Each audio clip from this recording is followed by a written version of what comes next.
Halo saudaraku, pemirsa channel Pondok Kolbu Al-Kausar, saluran mengenal jati diri untuk meraih ridho Allah Ta'ala.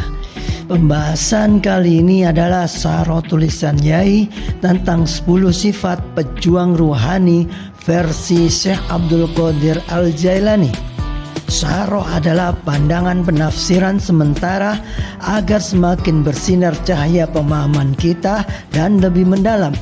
Dengan adanya cahaya, segala sesuatu bisa diketahui, dan dengan cahaya, hidup akan lebih berwarna. Yuk simak sampai selesai agar mengerti hakikat dan tidak mudah salah faham.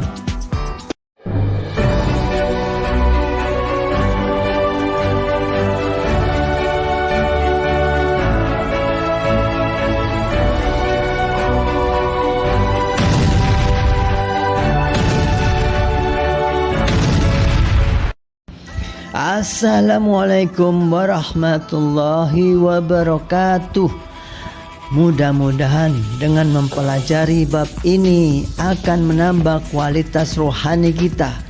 Pembahasan ini adalah wacana pengetahuan sebagai tambahan wawasan saja dan bukan tujuan. Tafakur wa tadabbur ini dianggap sebagai landasan utama dalam perjalanan rohaniah para sufi. Perlu diingat, tadabbur adalah diskusi pemahaman yang bukan 100% benar, karena kebenaran hakiki hanyalah milik Allah. Indikatornya mana yang lebih mempengaruhi kenaikan derajat karena lebih dimudahkan Allah Ta'ala. Baiklah, kita mulai pembahasannya. Judul 10 sifat pejuang ruhani versi Syekh Abdul Qadir Al-Jailani. Sekurang-kurangnya ada 10 sifat yang harus dimiliki oleh orang yang berada dalam perjuangan keruhanian, yang sedang memperbaiki diri sendiri dan yang berusaha mencapai tujuan keruhanian, serta yang menginginkan kekal terus berada dalam keadaan itu. Apabila Allah telah mengizinkannya untuk tetap berada dalam keadaan itu dan berdiri teguh di dalamnya, maka dia akan mendapatkan kedudukan yang tinggi. Baiklah, sifat pertama, hendaklah seorang hamba tidak bersumpah dengan nama Allah, baik dalam perkara yang benar maupun yang salah, secara sengaja maupun tidak. Menurut saya, nomor 1 ini penting sekali, sehingga jangan pernah bermain-main dengan nama Allah walaupun Anda dalam posisi kebenaran. Jika dilanggar, sejatinya Anda memang tidak akan tahu kehendak yang maha berkehendak. Sifat kedua, hendaknya seorang hamba tidak berbohong, baik yang sungguhan maupun hanya sekedar lelucon saja. Menurut saya, jika menjaga tidak berbuat bohong akan menumbuhkan derajat 4 sifat wajib Nabi, yakni siddiq atau jujur, amanah atau terpercaya, fatona atau cerdas, dan tabligh atau menyampaikan. Bagaimana bisa punya 4 sifat ini jika hal-hal kecil seperti bercanda saja Anda mudah berbohong? Selanjutnya, sifat ketiga, apabila berjanji, hendaklah seorang hamba tidak mengingkarinya, atau jangan berjanji sama sekali. Dengan begini, dia akan mendapatkan sumber kekuatan dirinya, dan inilah tindakan yang seimbang. atau netral untuk diikuti. Sebab pengingkaran janji itu termasuk ke dalam perbuatan bohong. Menurut saya, sifat ini yang sering dianggap enteng manusia. Padahal kalau janji palsu itu dibiasakan, sama dengan membiasakan berbohong, karena momen ini manusia sering lupa. Sifat keempat, hendaklah seorang hamba tidak mengutuk makhluk atau menyakitinya walau dia sendiri disakiti. Karena sifat ini termasuk salah satu sifat yang baik dan termasuk kebajikan. Ini adalah suatu sifat yang benar.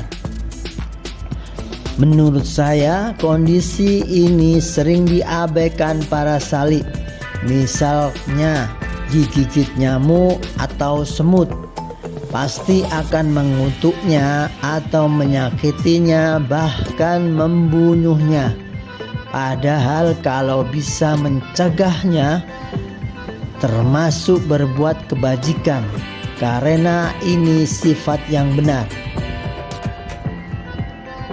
Sifat kelima, hendaknya seorang hamba tidak berdoa agar orang lain celaka atau mendapat bahaya, walaupun orang itu memperlakukan dia dengan tidak baik.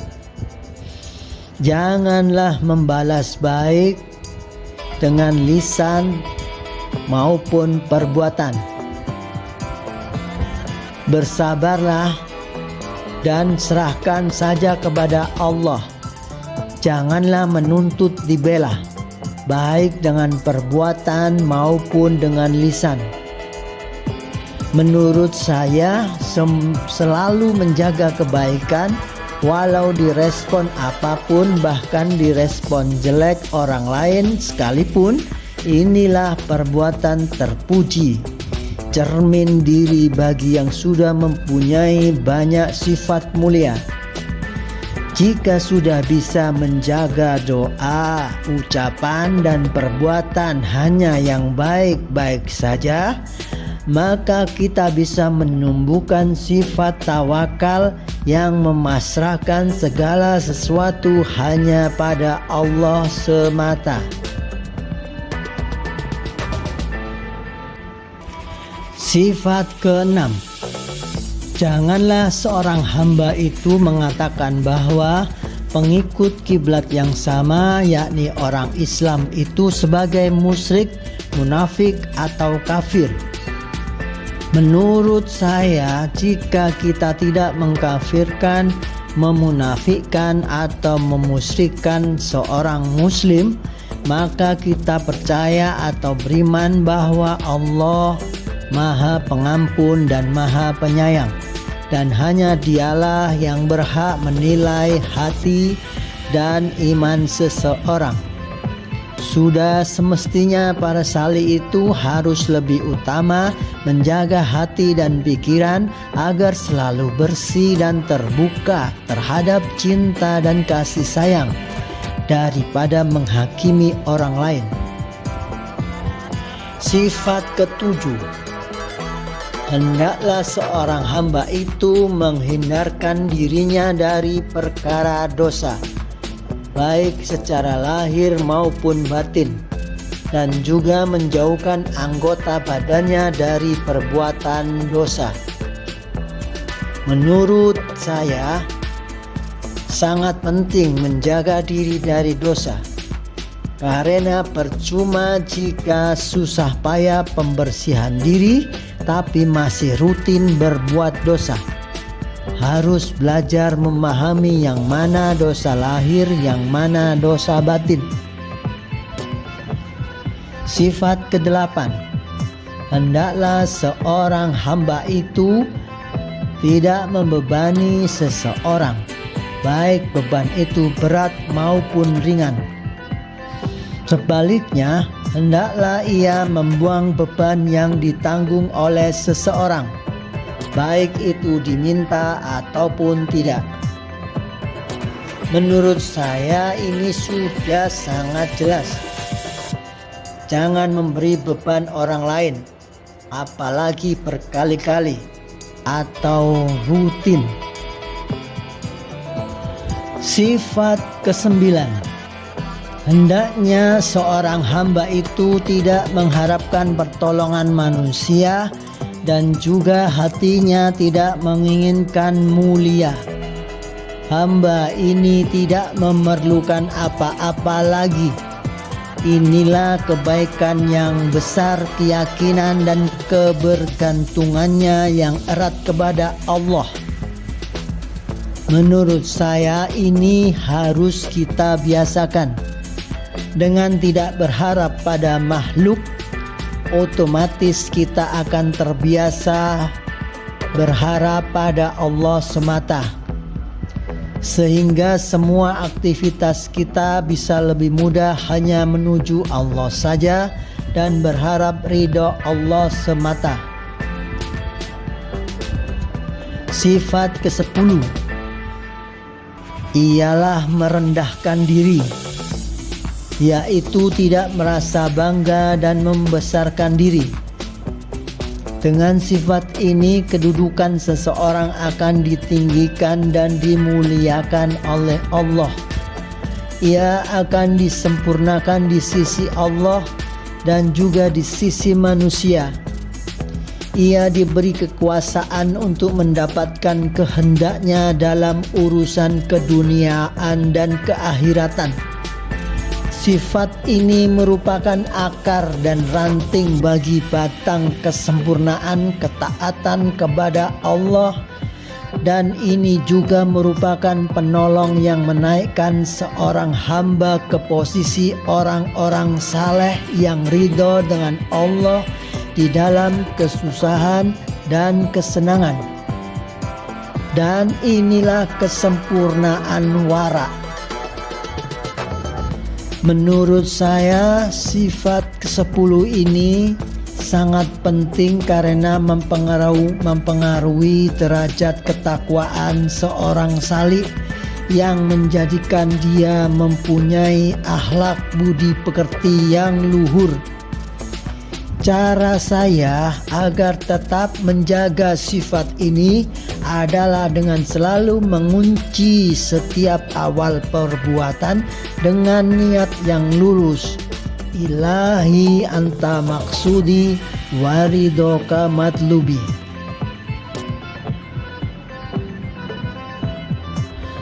Oleh karena itu, apabila hamba Allah telah menjadi orang seperti digambarkan di atas, maka Allah akan memeliharanya dari mara bahaya.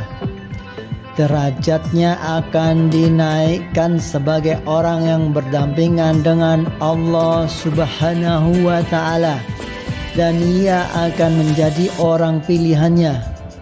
Ia akan menjadi teman Allah dan musuh iblis. Disinilah terdapat pintu rahmat. Disinilah kebanggaan dan kesombongan diri akan hancur lebur. Rasa ketinggian diri dari dalam hal keagamaan, keduniaan dan keruhanian akan hilang musnah. Inilah intisari penghambaan dan penyembahan kepada Allah. Tidak ada yang lebih baik dari ini. Dengan tercapainya peringkat ini, maka lidahnya akan berhenti membicarakan hal-hal ahli dunia dan hal-hal yang sia-sia. Begitulah nasihat dari Syekh Abdul Qadir Al-Jailani, Sultanul Aulia. Jadi, kesimpulan pemahaman video kali ini, 10 sifat pejuang ruhani versi Syekh Abdul Qadir Al-Jailani ini adalah intisari dari penghambaan dan penyembahan kepada Allah. Tujuan finalnya adalah terpelihara dari mara bahaya, dinaikkannya derajat dan menjadi orang pilihannya, menjadi teman Allah dan musuh iblis, bisa memasuki pintu rahmat agar kebanggaan dan kesombongan diri akan hancur lebur, serta rasa ketinggian diri dalam keagamaan, keduniaan, dan kerohanian akan hilang musnah. Oke, sampai di sini dulu kajian rohaninya. Rajin-rajinlah menyimak agar terus menambah pemahaman satu persatu. Tonton video lainnya. Semoga bermanfaat dan kita ridho biridho, saling menyemangati sesama saudara seperjalanan. Semoga dimudahkan jalan lurus menuju Allah dan mendapat ridho Allah Ta'ala. Teruslah belajar, afala ta'qilun.